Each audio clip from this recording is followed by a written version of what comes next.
श्रीमते वर्धमानायो नमो नमित विदुषे यज्ञानांतर्गतम भूत्वा त्रैलोक्यम गोस्पदायते। महानुभाव, सुदम्य आओ संतो, सुदम्य आओ संतो। गौतम स्वामी आपको हमें संबोधन कर रहे हैं कि हे आयुष्मंतो सुनो, हे आयुष्मंतो मैंने सुना है सो मैं आपको सुना रहा हूँ। श्रुतम में आयुष्मंता, हे आयुष्मंतो मैंने सुना है उनकी वाणी, मैं आपको सुना रही हूँ। भव्यात्मा, ये पाठ आपने सुना है 9 पदार्थ, उनकी श्रद्धा। पुनः वो कहते हैं धम्मानुराय रत्तोपि, धम्मानुराय रत्तो, प्रेमानुराय रत्तो, अट्ठी मज्जानुराय रत्तो। वो कहते हैं धर्म की में अनुराग होना।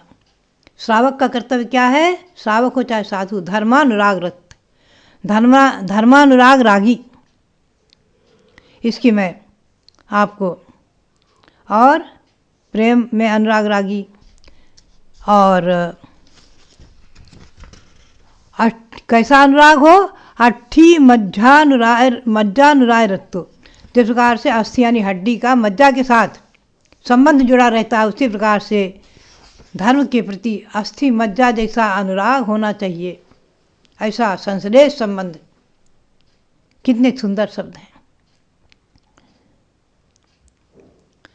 जघन्य श्रावक से उत्तम तक 12 व्रत तरतमय हैं।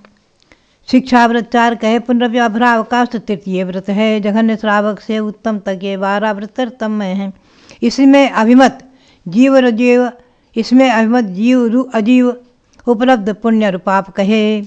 आश्रव संवर निर्जर व बंध और मोक्ष कुशल नव तत्व रहें। इनमें धर्मानुराग से रत, प्रेमानुराग में रागी हो, अस्थि मज्जा के सदृश धर्म के अनुराग में रागी हो। ये मैंने पद्यानुवाद किया था। ये महत्वपूर्ण विषय, धर्मानुराग रत। धर्म में अनुराग, कैसा अनुराग हो? धर्म के अनुराग से अनुरक्त होकर और अस्थि मज्जा के समान अनुराग से रक्त, प्रेमानुराग रक्त। अस्थि मज्जा अनुराग रक्त क्या है? ये विचार करने का एक बहुत सुंदर विषय है।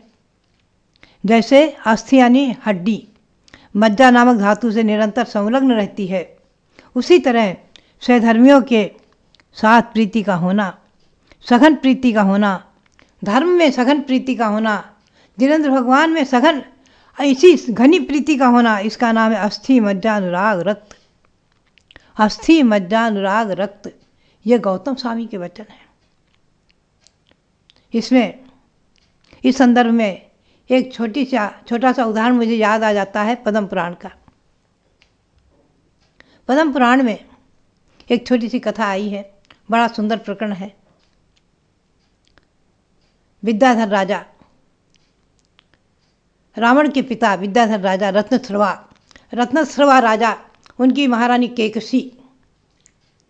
एक दिन रानी केकसी ने 3 स्वप्न देखे पिछली रात्रि में, और बंदीजनों के प्रभाती गान से उठकर बैठी, तुरही आदि मंगल वाद्य और मंगल प्रभात आदि स्तोत्र पाठ का सुन करके उठकर बैठी, और पुनः समय पाकर अपने पति के पास जाकर प्रश्न कहे, निवेदन किया कि हे स्वामिन, मैंने आज ऐसे स्वप्न देखे हैं, उनका फल मैं आपसे जानना चाहती हूँ। प्रसन्न मना पूछती है, 3 स्वप्न देखे थे, और स्वप्न सुनाती है कि गरजता हुआ एक सिंह, हाथियों के ऊपर दहाड़ता हुआ एक सिंह मेरे मुख में प्रवेश कर रहा है। और दूसरा देखती है सूर्य, उगता हुआ सूर्य, सुंदर सूर्य, मध्याह्न में अपनी तेजी से एकदम तेजस्वी है। और तीसरा स्वप्न देखती है चंद्रमा, सुंदर चंद्रमा हमारे सामने है।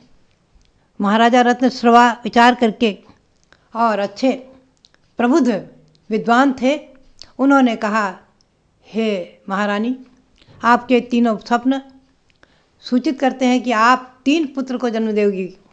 आपके क्रमशः 3 पुत्र होंगे, और उनके लक्षण बताते हुए उन्होंने कहा कि पहला पुत्र जो होगा वो सिंह के समान निर्भीक और बहुत बलवान, बहुत ज़्यादा अर्धचक्री और अनुशासन में उग्र स्वभावी होगा और कुछ क्रूर कर्मा भी होगा। दूसरा पुत्र भानु के समान, सूर्य के समान तेजस्वी होगा और धर्म में अनुरक्त धर्मात्मा होगा। तीसरा पुत्र चंद्रमा के समान शीतल स्वभाव को धारण करने वाला धर्मानुरागी, धर्मात्मा आदि। स्वप्नों का फल सुनकर के महारानी केकसी आश्चर्यचकित हो कहती है कि हे पतिदेव, हमारा और आपका जीवन धर्म से, जिनेंद्र भगवान की भक्ति से ऐसा ओतप्रोत है, अस्थि मज्जानुराग रक्त है। वहाँ ये शब्द आया है, अस्थि मज्जानुराग रक्त है। जैसे हड्डी के साथ मज्जा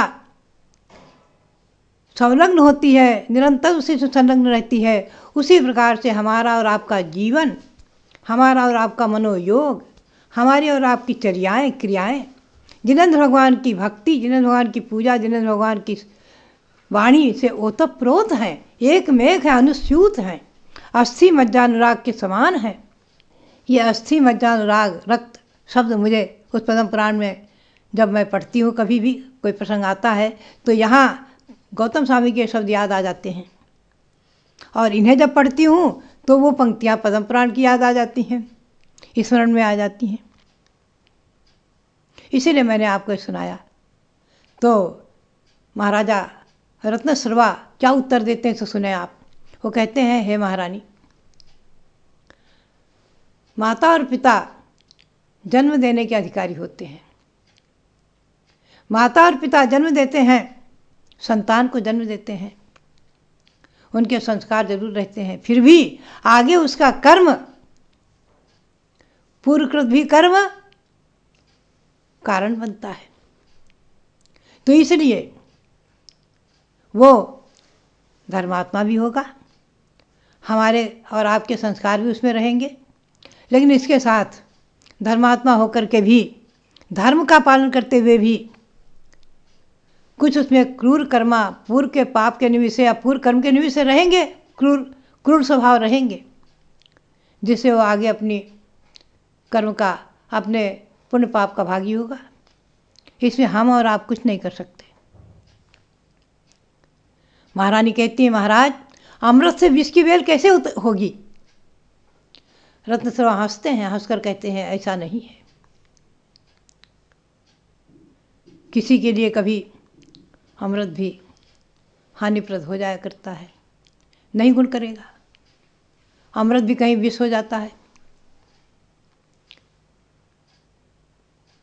तो बात यह है कि उन्होंने यही कहा कि हमारा जीवन धर्म में अस्थि मज्जानुराग के समान अनुरक्त है।